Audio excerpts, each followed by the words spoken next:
like there's a lot of fear mongering in politics, don't you? Yeah. Yes, I do. In fact, I can point to stuff that's been coming to my house.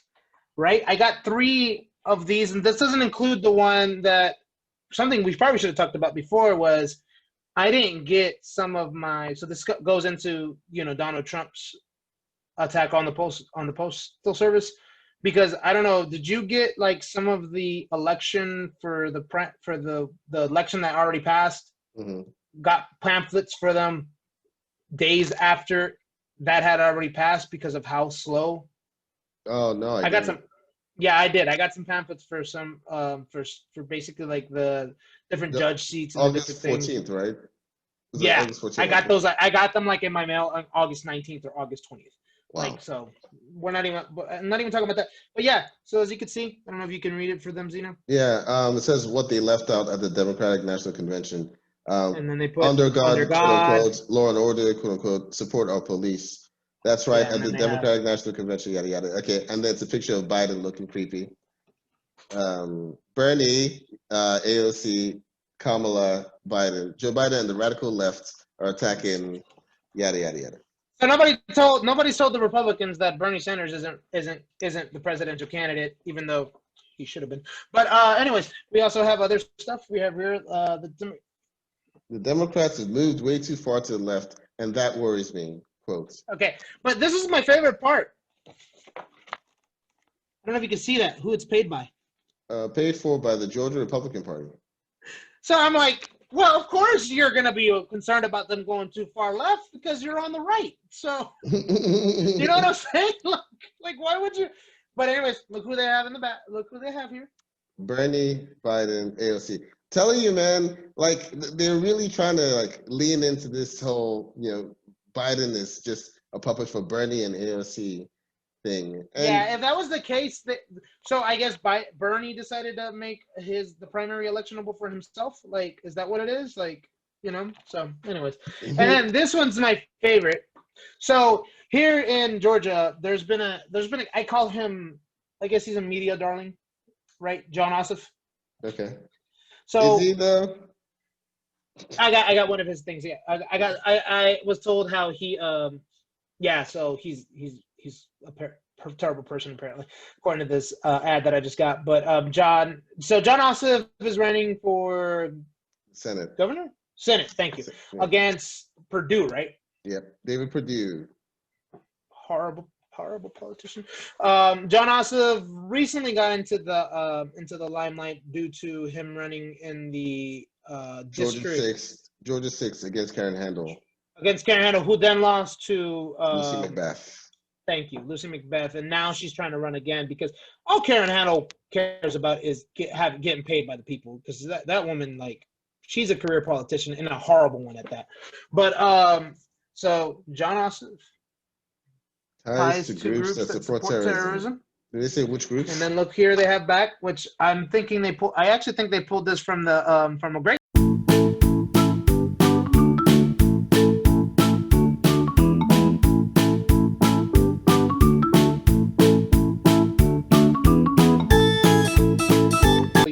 Zeus, yeah. I missed everything from. So you showed the front where it said ties to terrorism, and then you turned it around, and then that's when the connection went out. So I said this is probably from the show Fada. Mm-hmm. I don't know if you ever seen that show, just because it looks like, I mean, why does he look scared? First of all, it's like he's afraid that he should. Like, is he afraid that he was portraying a terrorist? Probably. That's so true. It says right here, why does John Ossoff accept money from groups that support terrorism? And then if you open it up, which it says Qatar funds terrorism and Al Jazeera, which is probably true, but what does that have to do with John Ossoff? I don't know if it's true, whatever. But it's just, it's just, yeah. And then they continue to quote, and then it's just like you just keep feeding into, and I'm pretty sure this isn't the last crap that I'm gonna get. You see videos. The funny thing is, all of these that you've highlighted, right? Ossoff is running against an incumbent. Biden is running against an incumbent. There's actual stuff that you can point to. Yeah.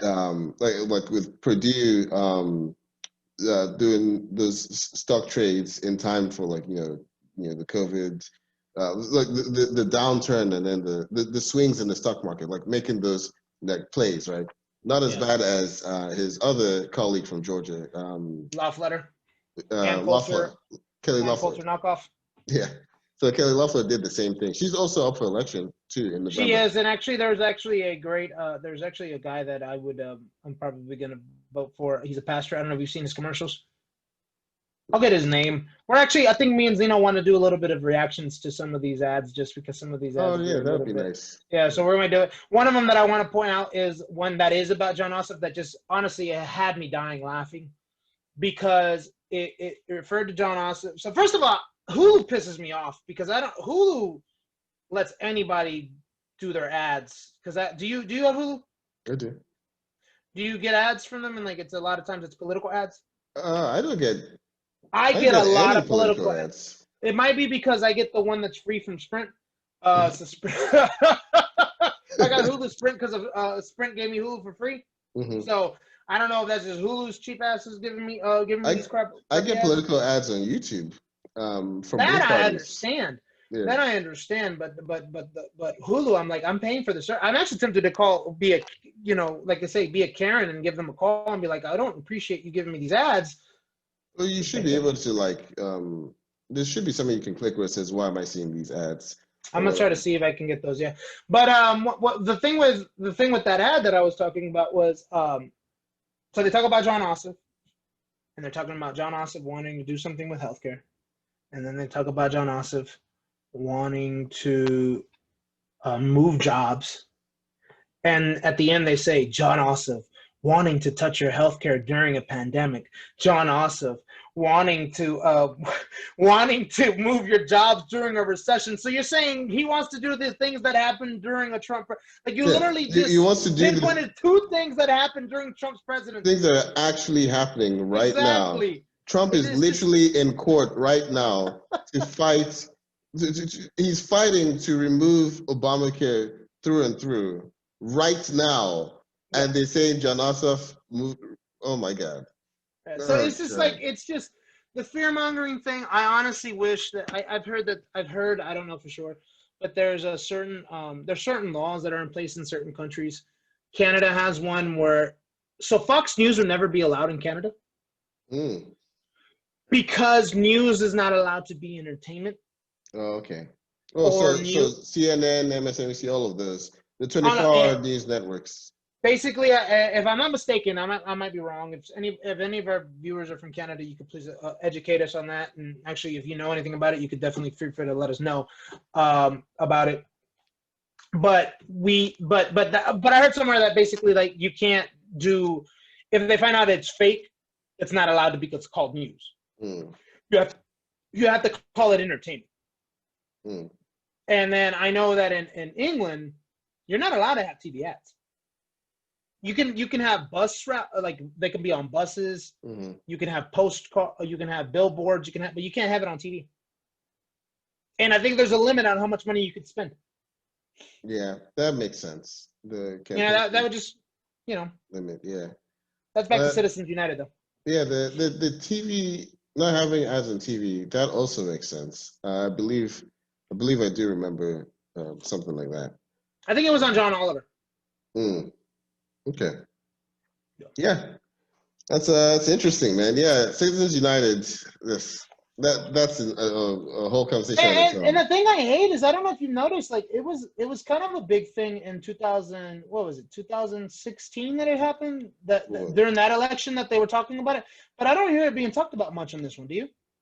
I haven't heard. No, like they talked about, well, when it first happened was like 2010, but they talked about it in like the primaries, but at the end of the day, I'm of the belief that, look, if the playing field is a certain way, I'm not gonna play with one hand tied behind my back.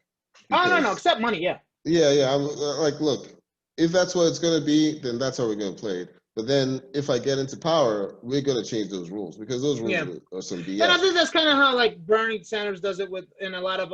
I don't know if you've seen. There's a lot of ones that've been like grassroots. And actually, Obama helped out with starting off the grassroots campaign because he was one of the first presidential candidates to have a humongous grassroots campaign, but he still, of course, had, corporate donors. But he had a big grassroots campaign, and there's been a lot of politicians, and Bernie Sanders kind of the one that really carried out, where he's like, I'm not accepting any corporate donations. And the thing that happens with that, I think, is one, you have one talking point that you can pinpoint to, like, hey, I have no corporate donations. I don't owe anybody anything. You do.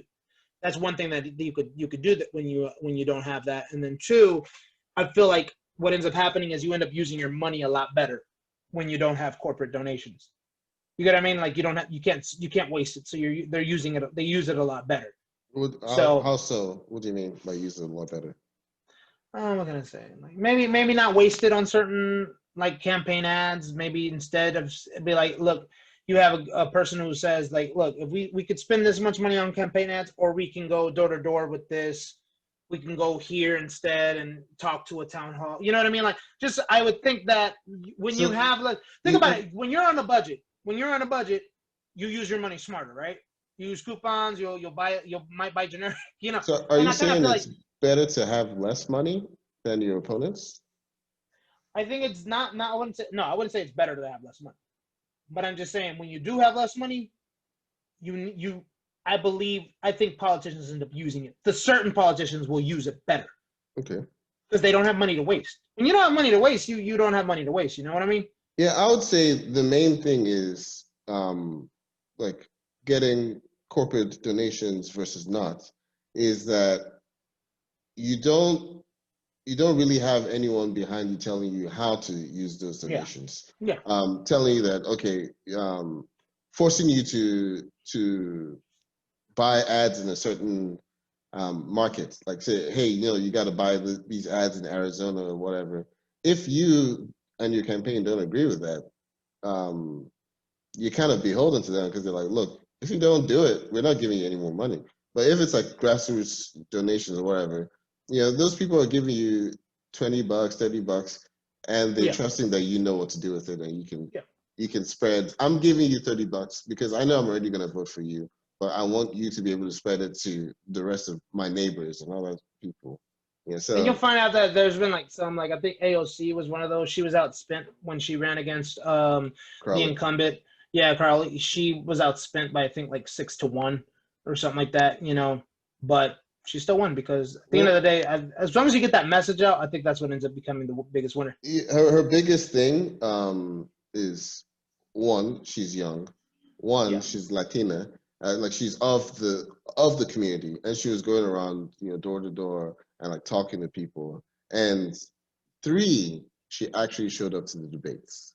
Whereas Crowley sent. And I won't lie, 4th, she's adorable.